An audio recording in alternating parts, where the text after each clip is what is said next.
Assalamualaikum warahmatullahi wabarakatuh. Halo sobat kisah kehidupan. Bagaimana kabar Anda hari ini? Mudah-mudahan fine dan selalu dalam lindungan Allah Subhanahu wa taala.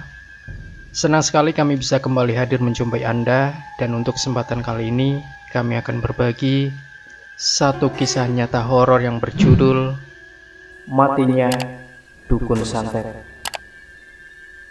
Rumah besar di pinggir jalan raya tersebut, semua orang sudah tahu siapa pemiliknya. Orang-orang menyebutnya rumah Mbah Dudung. Entah itu sebutan ataupun nama aslinya sejak kecil. Yang jelas mereka tahu bahwa Mbah Dudung ialah dukun kondang. Pasiennya datang silih berganti. Pasiennya kebanyakan dari luar kota. Ada yang dari Trenggalek, Probolinggo, Surabaya, Malang, Blitar.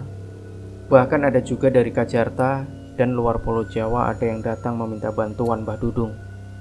Kemarin saja ada orang ke rumah Mbah Dudung, 2 orang, satu pria dan satunya lagi perempuan, mengendarai mobil bermerek dan keluaran tahun tinggi. Pada salah seorang tetangga Mbah Dudung, keduanya mengaku berasal dari Semarang, Jawa Tengah. Benar ini kediaman Mbah Dudung? Tanya tamu itu kepada Iwan, tetangga dekat Mbah Dudung. Mbah Dudung dukun serba bisa itu kan? Iwan balik bertanya kepada mereka, ingin kepastian dari mereka. Jika itu yang sampean cari, rumah Mbah Dudung memang ini, Iwan menandaskan. Lelaki dengan 2 orang yang sehari-harinya pedagang buah di pasar Kalitalun tersebut lantas mempersilahkan tamunya masuk, sebab Iwan sudah membantu mengetukkan pintu rumah Mbah Dudung. Terima kasih Pak, kata si tamu sambil memarkirkan mobilnya di halaman rumah berwarna kemerahan itu. Seperti biasanya, Mbah Dudung tidak terlalu lama melayani tamu dari Semarang itu. Ada banyak orang yang antri untuk ditangani oleh Mbah Dudung. Otomatis masing-masing tamu tidak terpuji bila berlalu lama berada di dalam kamar praktik Mbah Dudung yang konon amat menyeramkan. Menurut desas-desus yang merebak beberapa hari sesudahnya, tamu dari ibu kota Jawa Tengah tempo hari itu minta jasa baik Mbah Dudung untuk melenyapkan saingan bisnisnya. Tangan Mbah Dudung yang terlalu gampang untuk membunuh dengan bantuan gaib ilmunya itu memang tempat amat ideal untuk keperluan itu. Buktinya, lawan bisnis Safrul, orang Semarang tadi, meninggal dunia dengan cara mengenaskan. Budimus usaha Safrul tertimpa batu sebesar kerbau manakala Budi sedang mengawasi kerja anak buahnya di sebuah pabrik pemecahan batu tidak jauh dari rumahnya.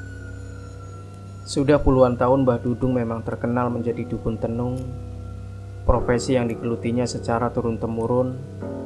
Paling tidak, almarhum Mbah Dani, orang tuanya dulu pun kondang sebagai dukun tenung. Nasib baik masih selalu berada di belakang keluarganya, karena setiap ada pihak yang mau menghabiskan Mbah Dudung dengan berbagai cara, tidak ada yang pernah berhasil. Termasuk saat rame-ramenya penculikan dukun tenung beberapa tahun yang silam, Mbah Dudung mampu selamat. Ilmu yang dimiliki memang cukup ampuh di dalam membentengi dirinya dari serangan orang yang tak menyukai sepak terjangnya. Tidak aneh bila lelaki berambut gondrong mirip Mbah Surip tersebut semakin merasa tidak tertandingi. Entah sudah berapa orang yang meninggal secara gaib lewat tangannya. Cuma dirinya dan Allah saja yang mengetahui jumlah pastinya. Sebagai seorang dukun senior, materi yang dikumpulkan dari uang yang diberikan dari para pasiennya amat cukup lumayan banyak. Rumahnya amat bagus, ladang, sawah di berbagai daerah. Di dalam lokasi tempat tinggalnya maupun di luar daerah, jumlahnya bisa puluhan hektar, plus dengan tabungan di bank yang amat cukup menggiurkan kalau ditunjukkan kepada orang lain.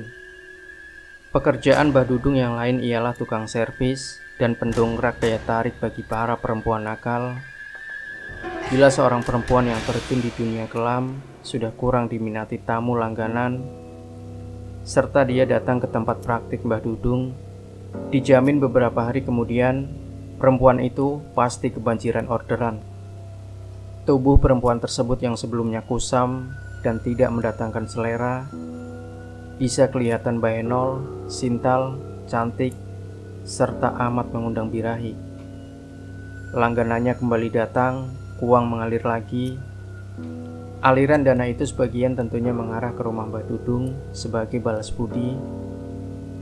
Balas budi yang klimaksnya membuat kekayaan lelaki dengan 2 orang istri dan 3 orang anak tadi makin menggunung. Untuk membuat makin tajam dan cespleng ilmunya, Mbah Dudung harus mengadakan ritual dan persembahan kepada gaib pembantunya.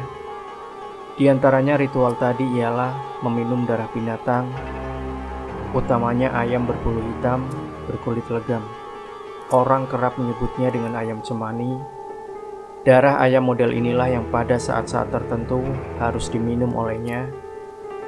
Semakin tidak lalai melakukan ritual, semakin ampuh dan berjaya ilmunya.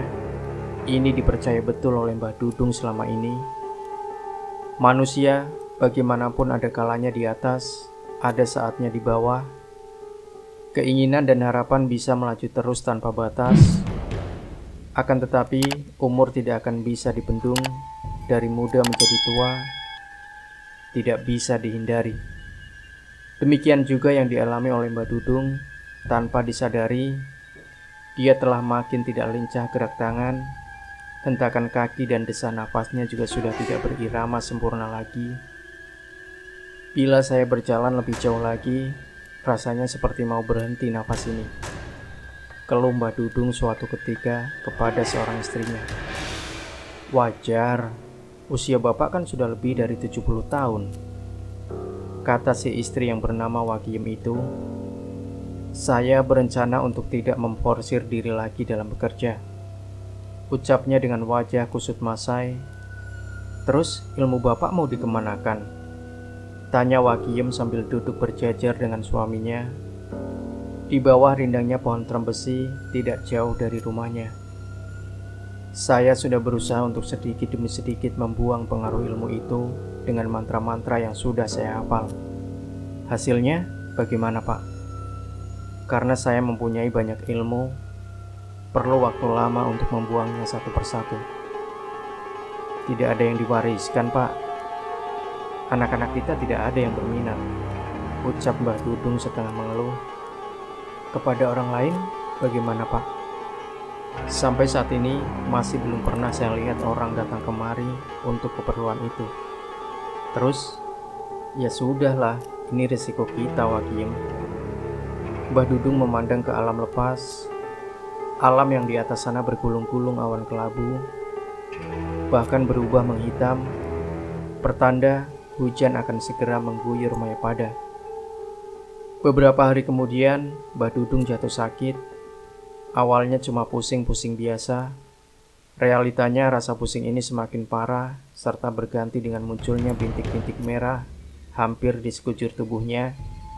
Berbagai macam cara sudah ditempuh untuk menghentikan penyakit aneh ini. Obat modern, jamu-jamu herbal, serta banyak usaha lain yang ditempuh, masih belum juga bisa mendatangkan hasil memuaskan. Bahkan keadaan dirinya semakin parah saja, dengan tekanan darahnya yang terus melonjak tinggi. Orang-orang yang sebelumnya berusaha membantu dengan caranya masing-masing mulai menjauh. Mereka sudah angkat tangan, tanpa ingin mendahului kehendak yang maha kuasa. Dalam hati kecil mereka sudah tertanam kepercayaan bahwa Mbah Dudung tinggal menghitung hari saja sebagai penghuni bumi ini. Kasihan dia, bisik seseorang yang sempat berkunjung ke rumah Mbah Dudung. Semenjak beberapa bulan sebelumnya, kabarnya Mbah Dudung lupa mengadakan ritual minum darah ayam. Apa benar demikian, Kang? Saya kurang tahu masalah itu, Dik. Itu urusannya Mbah Dudung dan keluarganya. Kita sebaiknya cuma ikut berdoa. Jika kalau tak sembuh, mudah-mudahan ada jalan lapang saja bagi perjalanan hidup Mbah Dudung selanjutnya. Iya, Kang. Tidak baik terlalu jauh menggunjingkan kekurangan orang lain. Ya. Saat dua orang ini hendak beranjak pulang, sebab sudah lama keduanya di dalam ruangan tempat Mbah Dudung berbaring, terdengar ada rintihan keluar dari mulut dukun itu. Hanya itu, kemudian, potongkan saya ayam dan ambil darahnya. kata Mbah Dudung memelas. Seorang anaknya yang sedang menunggu di situ segera menuruti kehendak bapaknya. Seekor ayam cemani yang mungkin sudah lama dipersiapkan langsung disembelih serta darah segarnya diberikan pada bapaknya. Mbah Dudung segera meminum darah yang diwadahi cangkir kecil berwarna merah muda.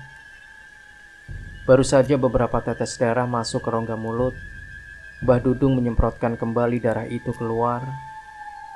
Darah memuncrat itu berhamburan ke segala arah, sampai membasahi baju dan wajah beberapa orang yang sedang membesuknya. Sebelum orang-orang tahu apa yang mesti dilakukannya, Mbah Dudung berteriak lantang dan hewer. Cerot darah kental keluar dari rongga tenggorokannya. Tubuh Mbah Dudung berputar-putar seperti ayam baru dipotong. Sebentar membujur ke arah utara, sebentar berbalik ke arah selatan. Saking menderitanya, tubuh itu seakan terlonjak-lonjak ke atas, setengah berputar serta terjerembab ke dipan kayu berukir di bawahnya. Darah kental terus memuntahkan seakan tanpa henti.